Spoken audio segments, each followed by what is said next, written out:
What? I know. Or a mango. Yeah, and the smoothies and yes. It's so Let's true. think prevention. It's so the easy way. Intervention is the hard way. Late intervention is the really hard way. It is really hard. And to have the vitality now and be able to, as we grow younger, I'm watching people grow younger. Like, hello, Miss Susan, and ourselves. I'm starting to see things happen. So, prevention all the way. Well, we've both been out in our yards weeding away. We still have the stamina to do it. Yeah, and that's where it's at right now in March. It's April. Could we end with the rules of 5? Then talking about how to do prevention and early intervention and picking a goal. I kind of jumped ahead to the next question. Good, I'm glad you did. You've got a lot to share, and we'll have you back. I love you. The rules of 5 are to look at your life and examine. I'm going to just start with, what were the last 5 medias that you were involved at? Were you looking at a podcast about how to improve your eating or your wisdom or your goal setting or something? Or were you watching some dramified show about how people hate each other and kill each other and fight and try to destroy each other? What are the 5 medias that you watched most recently, and can you improve that? So your pen and paper, which one do you want to replace, or are you already just spot on with, as I said, I was listening to some things you did and some other podcasts and reading some magnificent books like Adam T. Gardner's Second Genesis, Course in Miracles, Ringing Cedars. And so let's add books to that. What are the last 5 books, whether that was on online or Kindle or however you read, or in paper? What are the last 5 things you read? Did you read about disaster and horror, or did you read about edification and beauty and light? What are the 5 people you spend most time with? And lucky, Deborah, you're on my 5 list. Right on my list, Susan. Yes. So we are lucky and to our have friends some wonderful people. Yeah, we do have some wonderful people. I was thinking about that from you saying that on a podcast I watched that you were on recently, and you're right there, Susan. I did talk about that on another podcast I was doing with Donnie. But let's look at who are the 5 people we spend the most time with.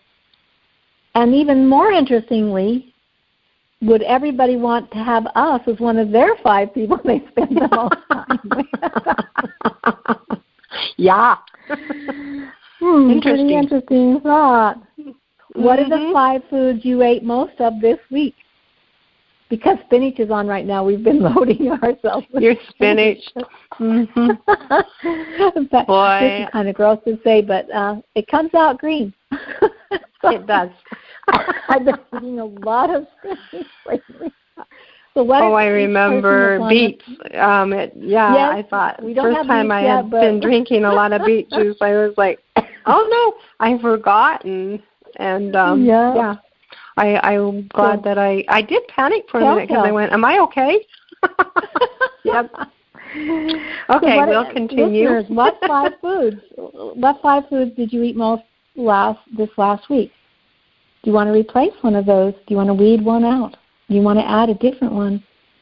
If people in your family, I was just with my sister and her husband, and he has dementia, quite advanced now, and I did teach them some things that they could do that they're improving on, but early intervention and prevention was the key to that and is for all of us. What can you do right now that is prevention for things that you don't want to have later? Yes, absolutely. And to be thinking that way, to see it differently, right? To realize that you have the power to do it now, today, right this hour. Yeah. So we're going to go back to that map that's written in every person. Look at your 5 activities, your 5 books, your 5 foods, your 5 medias, your 5 people. Look at how you're using your life Is that the most maximal way that you want to bring on the life that is ideal for yourself, for the planet, for others? And bring that vibration up. Look at the plants and look at their beauty right now. If you have access to go outside and look right now, I'm looking at your window, Deborah, and green trees right now are so Oh, isn't it life. Beautiful? Even the leaves are full of life right now. Oh, they are. They're actually pretty. I know. Year I'm noticing. But I've never seen them grow so tall. So yep. Yeah. I got some weeding to do, everyone.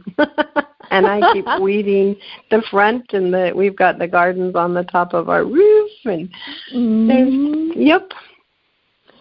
Well, I love you, listeners. I love you, and I just love life, and life is here abundantly. We do an I Am Fundamentals group on Wednesdays, Deborah and I do, and it spoke yesterday that our natural state is to be beautiful, to be healthy, to be wise, to be happy, and to be perfect. That is our natural state. Let's prevent that which is unnatural by doing that which is most full of life, most abundant, most vibrant, and highest energy. That's what I want to say to everyone in my sermons in the garden. Well, we have received, and it is so true. I remember just starting the show and saying, instead of vegetables, I said truth. And and I've also been being about the vibration and how I wake up in the morning now, the way I'm eating. What a time to set that. Yes. It is, and I've also been feeling the vibration of my body, and my mind is much more beautiful alert. If you haven't seen her lately. Thank you. You're welcome. Well, that's what I feel about you. Oh, thanks, love. There's a glow. There's a lot of life, and and Adam T talks about this a lot of times. Also, is that when you're adding life, there your skin changes. In not only your vibration, but your skin is more clean and more vibrant. And he calls it the second skin is actually your air that you breathe, and so it's like your second breath, and it literally breathes in everything. It's a living organism. And as we clean our bodies, and we do skin brushing a lot too. You can skin brush, and it's an amazing thing with the lymph nodes. And there's so many things that are preventative that we're doing. A little yoga in the morning never hurt anybody. Oh, I love yoga. Yes, every day. And it does work. Might be a great thing to add to plant in your garden. Start your morning practice. You're right on. You're right on. To add to your garden. Oh, meditation, stretching, yoga, gratitude, sunrise, love, compliments, sunrise, be outside, touch a plant, walk through the plant. Sing a song. Oh, you're so good at that. Plant a garden. Plant a garden. Please plant a garden. Plant a garden. And absolutely, you can be that teaches. And one like Susan, thank you for teaching us how to grow the garden. Yes, give yourself a sermon. And, it's really, really fun. I've just enjoyed this show, and we're going to have you back by demand. I'm sure people are really enjoying you, Susan. So this is the second Genesis Awakening. And do you have anything to say, Susan? Because we're going out. Take off a weed, add a beautiful plant. See you next week. Thank you for joining us. Thank you.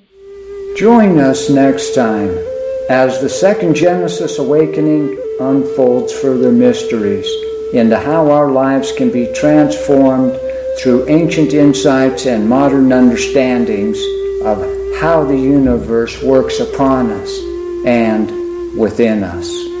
Now remember, The show broadcasts every Monday on DreamVision7Radio.com at 12 a.m. and 12 p.m.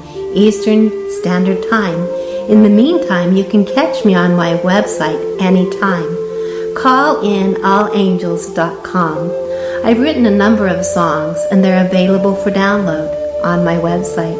That's CallInAllAngels.com. The Second Genesis Awakening has been a production of the HumanAccelerator.org, your We community, working to build America's medicine wheels. This is Dream Vision 7 Radio Network, uniting mankind with universal love. Our shows are created from the heart, bringing each listener to a place of divine enlightenment. Breathe, relax, and enjoy. Let life flow.